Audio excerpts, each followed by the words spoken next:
こんにちは、みるみるです。コナン TCG 公式 X アカウントにて新カード情報が公開されています。まずは青のカードから見ていきましょう。レベル2毛利小五郎。カットイン AT に1000レベル2カードとして毛利小五郎が登場。毛利小五郎はサポートカードが豊富に存在しており、特徴も優秀なので嬉しいレベル2カードとしての登場です。レベル4真田隆弘。絆ひぼ竜介突撃キャラ。相手の現場にいるキャラがこのキャラとのコンタクトによってリムーブされた時カードを1枚引く。レベル5ひご竜介。絆真田隆弘突撃事件。このキャラのアクション事件によって証拠を得た時カードを1枚引く。お互いに絆を持つビッグ大阪のサッカー選手。現場をサッカーフィールドに見立てて活躍できるのでしょうか。続いては少年探偵団関連カード。レベル6小林澄子。宣言ターン1スリープデッキのカードを上から2枚リムーブする。手札からレベル4以下の少年探偵団キャラを1枚まで登場させる。ひらめきリムーブ少年探偵団回収。制限になったレベル6は茨城の調整版カードといったところ。ちなみに同様の調整版カードは青のスタートデッキのレベル6アガサ博士が存在しており、カード名称が優れているアガサ博士が環境で使用されていないところを見ると、この小林先生も活躍は厳しそうです。小林先生はなかなか両カードに恵まれませんね。レベル7小島源太。宣言スリープ手札から少年探偵団キャラを自分の現場の青キャラ1枚の下に重ねる。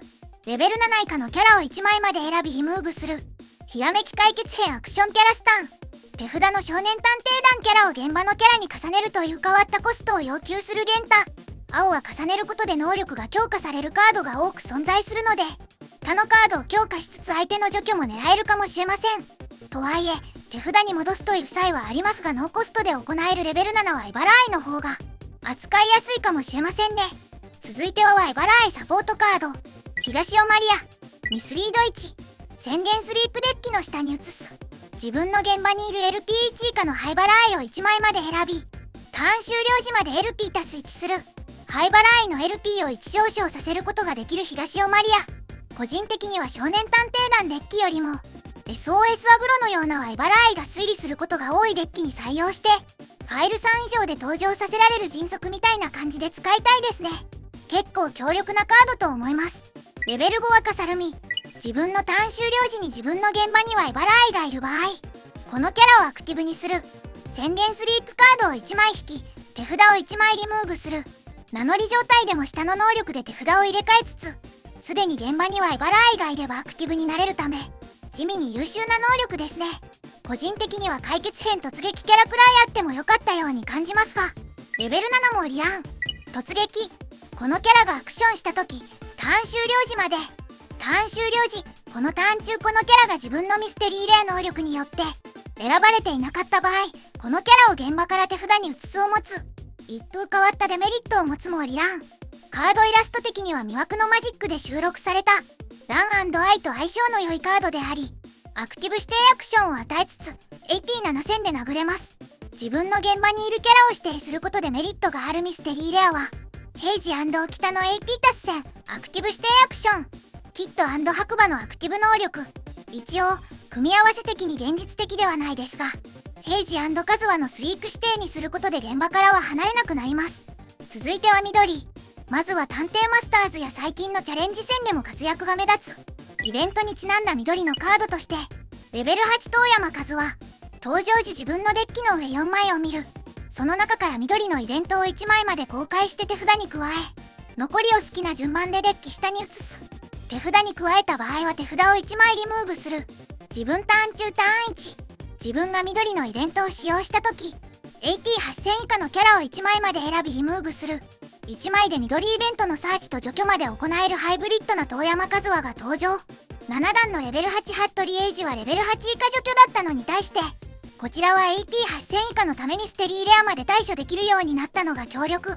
ぜひとも3枚は集めたいカードですね。カードイラストはそして人魚はいなくなったの1場面からですが、同じくそして人魚はいなくなったのエピソードよりレベル7ハットリエイジが登場。突撃。絆遠山和は自分ターン中 AP+2000。ひらめき遠山和は回収。例えばレベル8遠山和はレベル7ハットリエイジ、助けて平治からレベル6遠山和はの流れを作れればかなり強力な動きのできるハットリエイジ。デッキによっては迅速で良かったりするので、ここら辺は要検討ですね。シンプルながら弱いカードではないと思います。そして毎玉地味に強化され続けているものの、全体的にまとまりが悪く、なかなか活躍しなかった大岡もみじとよリムガのカードがミステリーレアとして登場します。ミステリーレア大岡もみじよリムガ、パートナー緑自分ターン中ターン1。自分の現場にこのキャラ以外の大岡も短いリムガが登場した時、 AP8000 以下のキャラを1枚まで選びリムーブする。宣言ターン1、自分が相手の現場にいるキャラに裏向きでセットされているカードを合わせて2枚リムーブしてもよい。そうした場合、カードを1枚引く。この能力は自分の現場に大岡もみじリムガがいる場合に宣言できる。パートナーエリア宣言か。上の能力は大岡もみじリムガが登場した際に除去が行えるというもの。下の能力は大岡もみじらしい相手のセットカードも干渉しつつカードをドローできるというもの。パッと見の印象は控えめな能力のミステリーレアですね。レベル8リムガ、パートナー緑宣言ターン1。デッキのカードを上から3枚リムーブする。この宣言能力によって大岡もみじリムガがリムーブされた場合、 AP8000 以下のキャラを1枚までリムーブし、自分のデッキのカードを上から1枚裏向きでこのキャラにセットする。カード上3枚リムーブで当たれば除去が行えるリムガ。おまけにカードセットが行えつつさらにアクティブのまま残るで、能力的には結構強力ですね。ちなみにこのカードイラストは出自になった理由の3年前のエピソードよりリムガは出自ではなく考案でした。同じく出自になった理由より大岡もみじも登場。この時は中学2年生のはずなので特徴高校生はおかしいはず。ここら辺は気にしなくなったのでしょうか。レベル6大岡もみじ、登場時以下から1つ選んで行う。自分の現場にいるリムガを1枚まで選び、自分のデッキのカードを上から1枚裏向きでセットした半終了時まで AP 足す2000する。自分の現場にいるリムガを1枚まで選び、自分のデッキのカードを上から1枚裏向きでセットし、ターン終了時まで突撃を与える。相手の現場にいるキャラを1枚まで選び、相手のデッキのカードを上から1枚裏向きでセットし、スリークさせる。リムガを強化するか、相手キャラをスリークさせられる大岡もみじ。3番目の能力のおかげで先行3ターン目でもそれなりの活躍ができそうですね。もみじ&ムガ、レベル8リムガ、レベル6大岡もみじを登場させると、2除去1突撃1ドローになりますね。現代環境だとやや物足りないですかね。緑の汎用カードとしては、レベル4服部静香。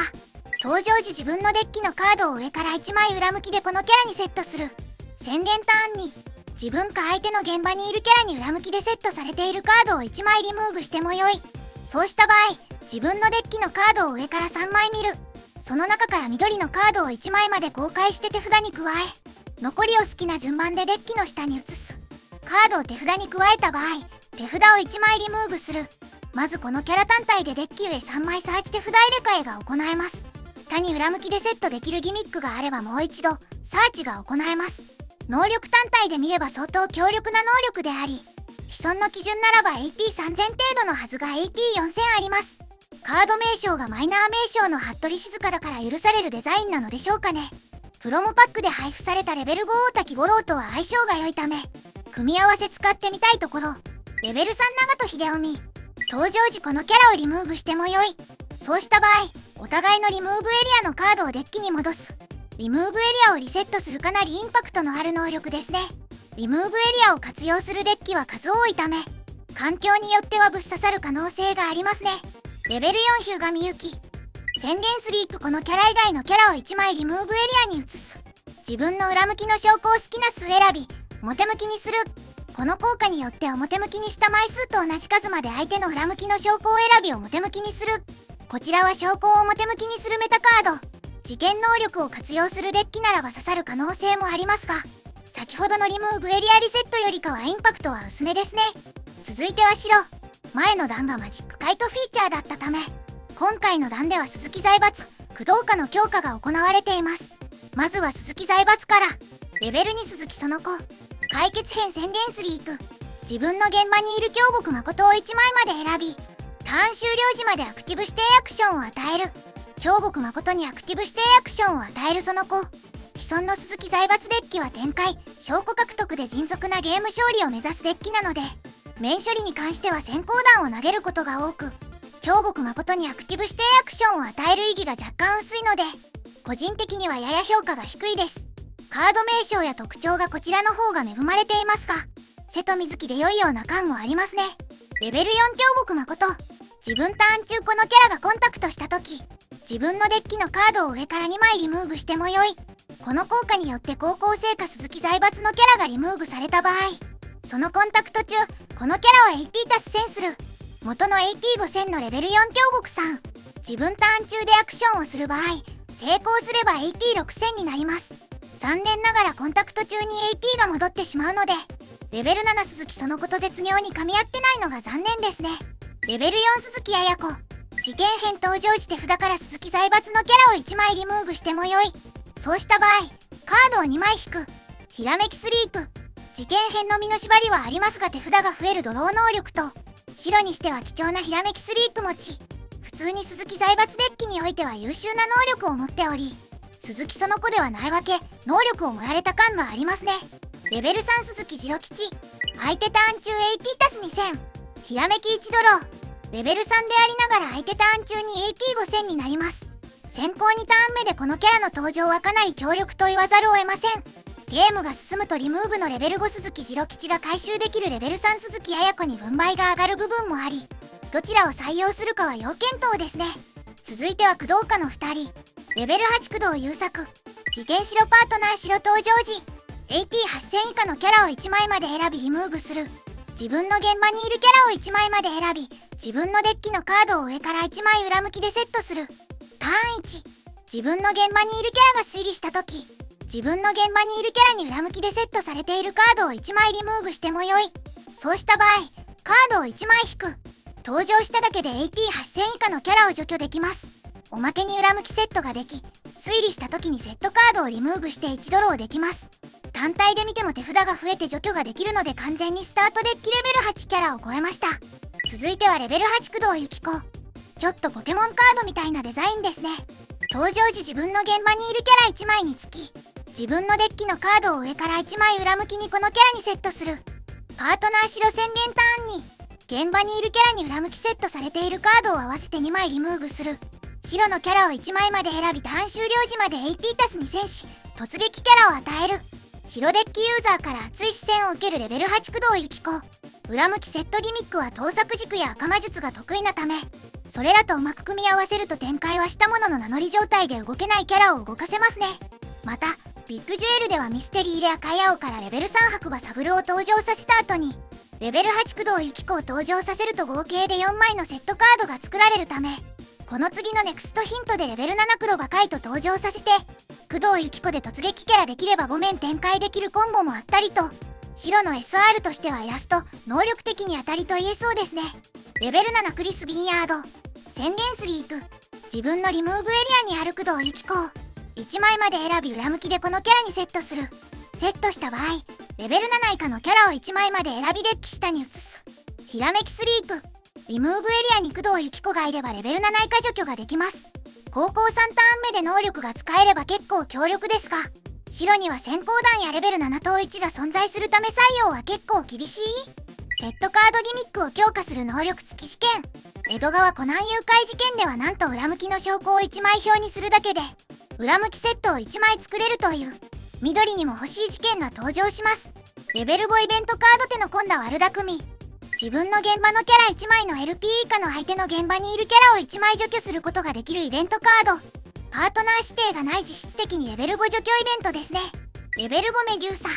正体は工藤由紀子。白のカードとして登場したので、登場エピソードの2弦ミステリーでは登場させられなくなりました。相手ターン中現場リムーブ時、スリープ状態のキャラを1枚までスタンさせる。ひらめきスリープ。能力だけ見ればレベル4怪盗キットの上位互換。能力的に相手ターン中にスタンさせることになるため、実質的に1ターン多く足止めが可能。白のアグロデッキではひらめきスリープも持っているため、採用の価値があるかもしれませんね。レベル5高橋陽一。初期からのコナンファンには印象深い犯人キャラ。登場時自分のデッキのカードを上から1枚裏向きでセットする。宣言ターン1このキャラにセットされているカードを1枚リムーブする。この宣言のコストによってキャラがリムーブされた場合 AP 足す2000。イベントがリムーブされた場合 LP 足す1。セットカードはお腹の脂肪と見せかけた何かをモチーフにしていますね。うまくイベントがリムーブできれば単体でレベル 5LP にと破格の性能をしています。とはいえ自然にデッキを構築するとキャラが多くなるため独特なデッキ構築が要求されそうです。レベル6怪盗キット。解決編登場時相手の現場にいるキャラを1枚まで選ぶ。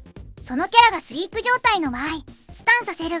そのキャラがアクティブ状態の場合スリークさせる。宣言スリープ自分か相手の現場にいるキャラに裏向きでセットされているカードを1枚リムーブしてもよい。そうした場合キャラを1枚まで選びターン終了時まで AP 足す2000する。あまりにも強力だった数はキットの二の舞にならないように解決編登場時という制約がついた感じがしますね。ただしスリーブだけに止まらずスリーブ状態のキャラを選ぶとスタン状態にできるのは便利ですね。セットカードをハブと AP 足す2000できるのは余ったセットカードの活用に便利そうですが、正直現環境で AP 足す2000のためにセットカードを利用するのは少しもったいない気もしますね。続いては赤。まずは FBI 関連カードとしてミステリーレアレベル9赤い週1&ジョディ・スターリング。パートナー赤宣言ターン1レベル9以下のキャラを1枚までリムーブする。この能力は自分の現場に FBI キャラが2枚以上いる場合に宣言できる。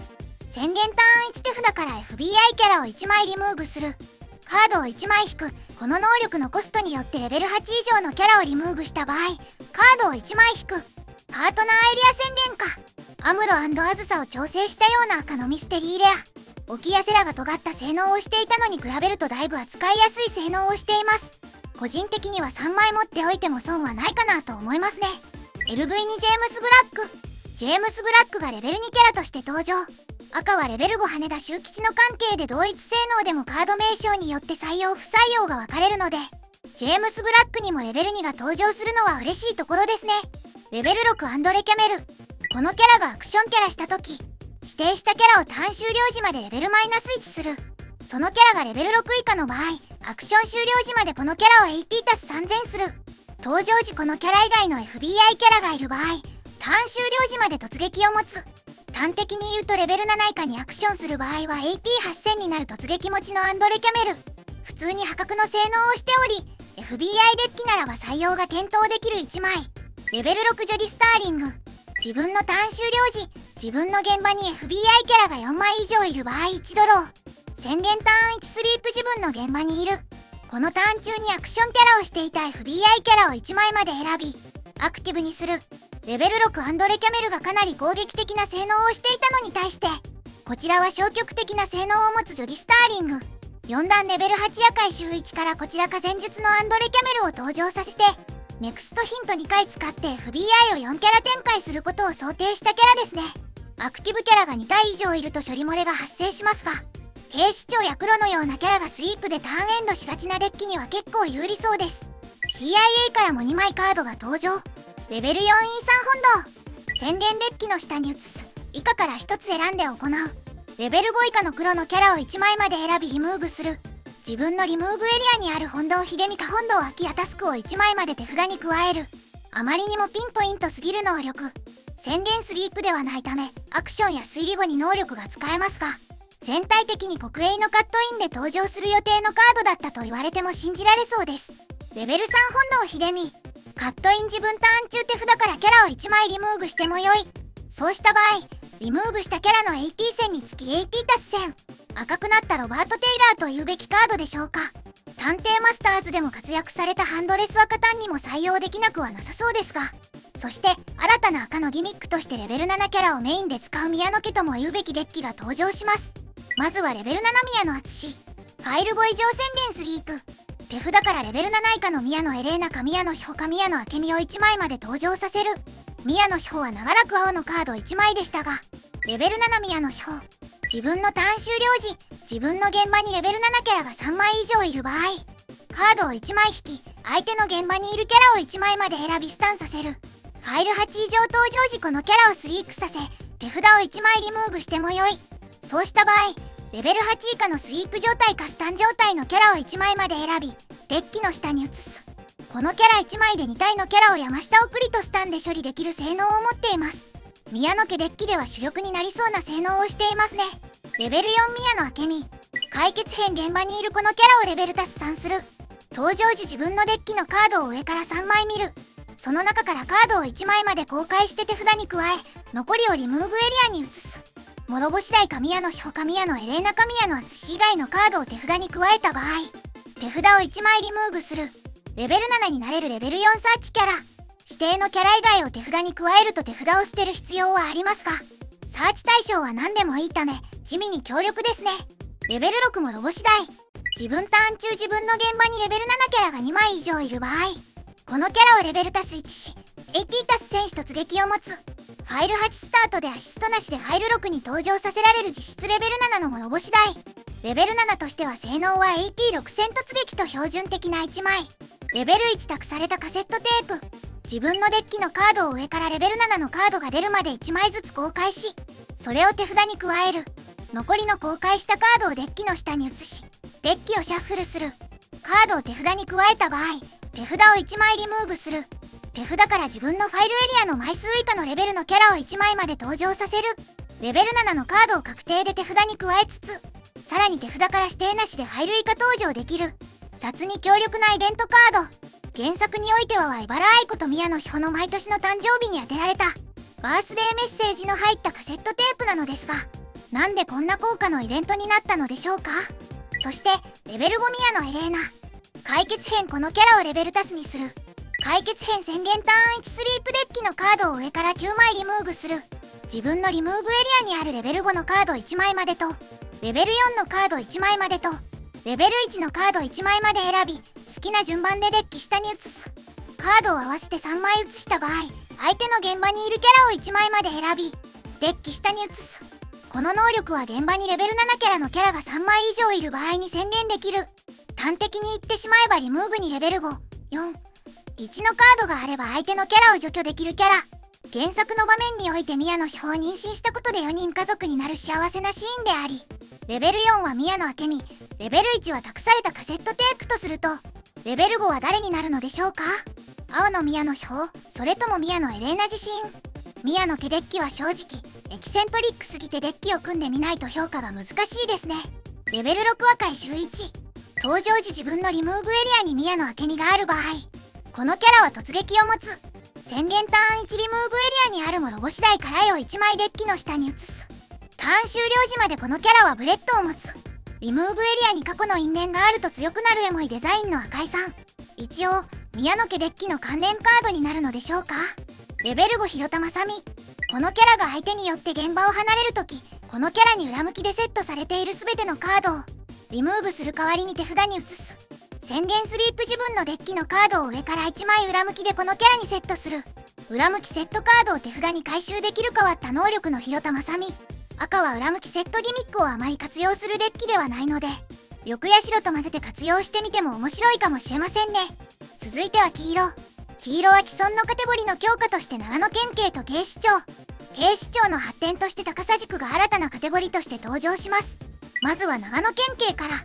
レベル8黒田兵衛。現場にいるこのキャラは長野県警を持つ。自分のターン終了時、自分の現場にそれぞれカード名の異なる長野県警キャラが3枚以上いる場合、カードを1枚引き、手札を1枚リムーブする。パートナー期登場時、自分のデッキのカードを上から3枚リムーブしてもよい。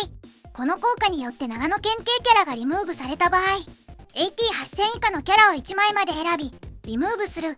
長野県警の黒田兵衛が登場。登場時にデッキ上3枚をリムーブして長野県警が落ちればキャラを除去できますが、長野県警デッキはレベル5に諸伏広光を採用したり、長野県警ミステリーレアも未登場なため、結構外しそうな雰囲気がしますね。この黒田兵衛自身もデッキやリムーブエリアでは長野県警ではありませんし、レベル5も諸伏高明。パートナー期解決編登場時、自分の弦にそれぞれカード名の異なる長野県警のキャラが3枚以上いる場合、レベル7以下のキャラを1枚まで選びリムーブする。レベル5でありながら条件を満たせばレベル7以下のキャラをリムーブできる高明。条件がカード名の異なる長野県警3枚以上なのがやや厳しく、大和勘介は容易なもののもう1枚が難しいところ、空城の剣を使いつつ活用したいところ。ちなみにパラレルイラストはなんと猿と共に温泉に入浴するかなりシュールなイラストとなっています。レベル4大和勘介。ファイル6以上自分ターン中、自分の現場に長野県警キャラが3枚以上いる場合、このキャラを AP 足す2000する。事件編登場時、手札から長野県警を1枚リムーブしてもよい。そうした場合、カードを2枚引く。地味に嬉しい手札が増えるドロー能力と、黒田兵衛、諸伏高明と異なり名称を気にしない長野県警3枚で AP が上昇する大和勘介。テーマデッキの諸伏高明といい、ファイル6で AP5000 になれるのはかなり厄介ですね。レベル6上原結衣。宣言スリープリムーブエリアの長野県警キャラを1枚デッキ下に移す。長野県警キャラを1枚まで選び、ターン終了時まで突撃を与える。現場に残る代わりにレベル6になり、突撃となった上原結衣。3段レベル7大和勘介に突撃を与えて、その大和勘介の能力で戦術のレベル5諸伏高明を登場させられれば、自然に3種の長野県警が揃うため除去能力が発動しますね。レベル3小橋葵。宣言スリープデッキの下に移す。自分の現場にいる LP1 以下の諸伏高明を1枚まで選び、ターン終了時まで LP+1 する。東尾マリアの諸伏高明バージョンのような能力。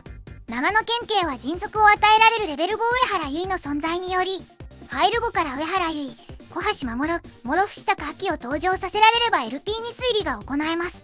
ファイル9から諸伏高明、上原結衣、上原結衣、上原結衣、小橋葵、小橋葵、諸伏高明、諸伏高明を行うと、証拠0から一気に証拠6で解決することも可能です。今のはやや現実的ではないコンボですが、4証拠くらいは今まで以上に無理なく普通に推理で取れてしまうため、なんか結構ヤバそうなカードというのが正直なところで、ミスリードが必須の環境になるのでしょうか。次は警視庁。レベル7白鳥任三郎。登場時このキャラをスリークさせて札から警視庁のキャラを1枚公開してもよい。そうした場合、レベル7以下のキャラを1枚まで選びリムーブする。宣言ターン1このキャラかレベル7以下の警視庁キャラを1枚デッキの下に移す。登場時に手札に警視庁があれば除去が行える白鳥任三郎。小五郎の弟子があればレベルを1下げてレベル8キャラまで除去できます。小五郎の弟子はレベル8風見とも相性が良いため、そういうデッキもありかもしれません。また警視庁お得意の山下戻しでカード1ドローに変換できます。レベル2佐藤正義。宣言リムーブエリアに移す。自分のデッキのカードを上から4枚見る。その中から佐藤美和子を1枚まで公開して手札に加える。カットイン AP 達戦。美和子にカットインした場合1ドロー。扱いやすいレベル2でありながら自力でリムーブエリアに落ちつつ手札強化してくれるかなり優秀なカード。プロモレベル6目クレオサーチを挟みつつに連打できたりと結構嬉しいカードの登場ですね。高さ軸のカードとしてミステリーレアレベル9佐藤美和子高木渡る。パートナー記自分ターン中ターン1。自分の現場にこのキャラ以外の佐藤美和子か高木渡るが登場した時 AP8000 以下のキャラを1枚まで選びリムーブする。自分ターン中自分の現場にいる全てのキャラが佐藤美和子か高木渡るの場合、自分の現場にいる全てのキャラを AP+1000 するパートナーエリア宣言か。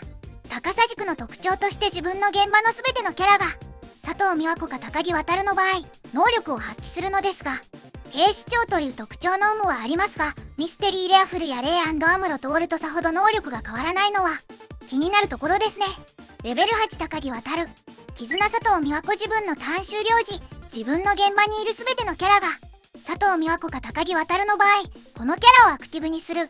宣言スリープこのキャラの AP 以下の AP のキャラを1枚まで選びリムーブする。ミステリーレア美和子高木やレベル8佐藤美和子がいれば AP8000 以下のキャラを除去し、ターン終了時にはアクティブに戻れるレベル8高木渡る。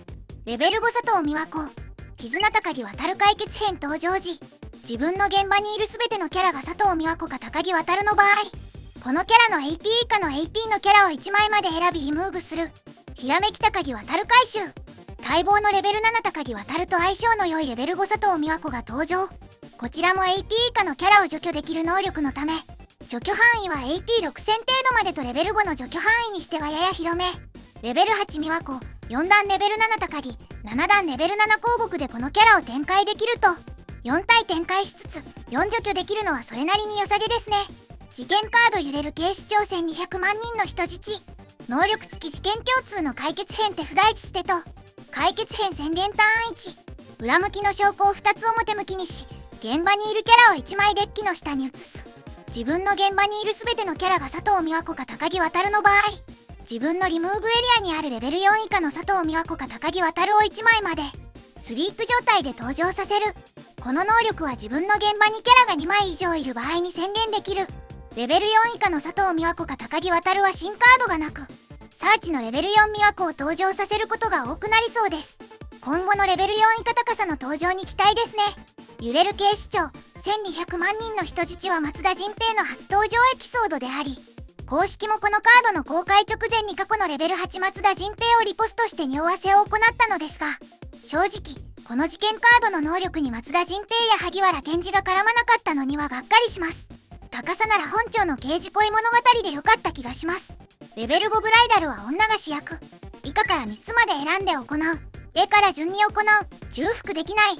自分の現場の佐藤美和子を1枚までアクティブにする。自分の現場の高木渉を1枚まで突撃キャラを与える。自分のデッキを上から4枚見て佐藤美和子か高木渉の1枚を手札に加える。注目したいのは佐藤美和子をアクティブにできる効果。アクティブにするということは言うなればそのキャラが再行動できるということになります。レベル8の佐藤美和子が現場に残り LP2 になる状況を作った上で、このカードが手札に2枚あれば6証拠獲得ができます。ラーメンオグラで LP1 の佐藤美和子を無理やり LP 増やしても良いかもしれませんね。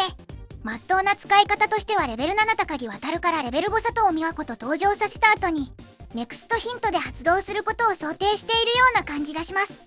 レベル6フルやれ。登場時特徴を1つ指定し操作算する。指定した特徴のカードが発見された枚数につきターン終了時までこのキャラは以下の能力を持つ。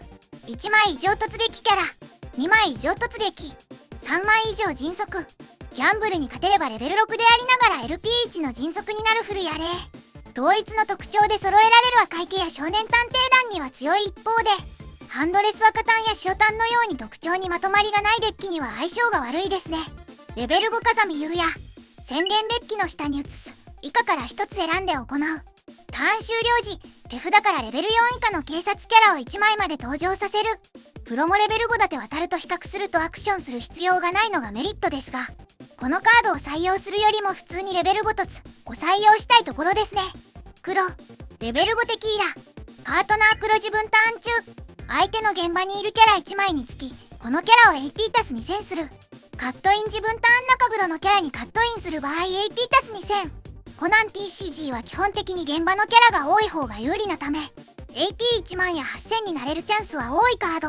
レベル2犯人の採用を減らし2つけたを採用した黒デッキだと採用の価値ありかも。レベル6キール、パートナー黒突撃事件、カットイン達成。パッと見は普通の AP6000 突撃事件のキャラですが、見つけたと組み合わせると事件にもキャラにもいける便利なカードに早変わり。レベル6広田正美、正体は宮野明美。解決編登場時手札を1枚リムーブしてもよい。そうした場合相手の現場にいるレベル8以下のキャラを1枚まで選び手札に移す。相手ターン中ターン1、自分の現場にいるこのキャラ以外のキャラが相手の能力効果で選ばれた時、相手は手札を1枚リムーブしてもよい。そうしなかった場合それを無効にする。この能力は自分の現場に黒以外の色を持つキャラがいる場合に発動する。上の能力はレベル6キャラにしては強力な手札戻し能力。そして下の能力はなんと現場に黒以外の色のキャラを要求するものの、相手の選ぶ能力効果に対してハンデスを追加する能力。このカード自身がレベル6であるため助けて平時によって登場できるので、助けて平時を採用できるデッキに2枚採用すると良い仕事をしてくれるかもしれません。藍色のスクメイのテレビ CM ではなんとパラレルの方が先行公開され、かなり強めにデザインされたカードとなっています。以上、貯めてしまった分長い動画となりました。個人的には今回の弾は強いカードが多く収録されているため、環境に与える影響も大きそうです。以上となります。動画のご視聴ありがとうございました。チャンネル登録と高評価をよろしくお願いいたします。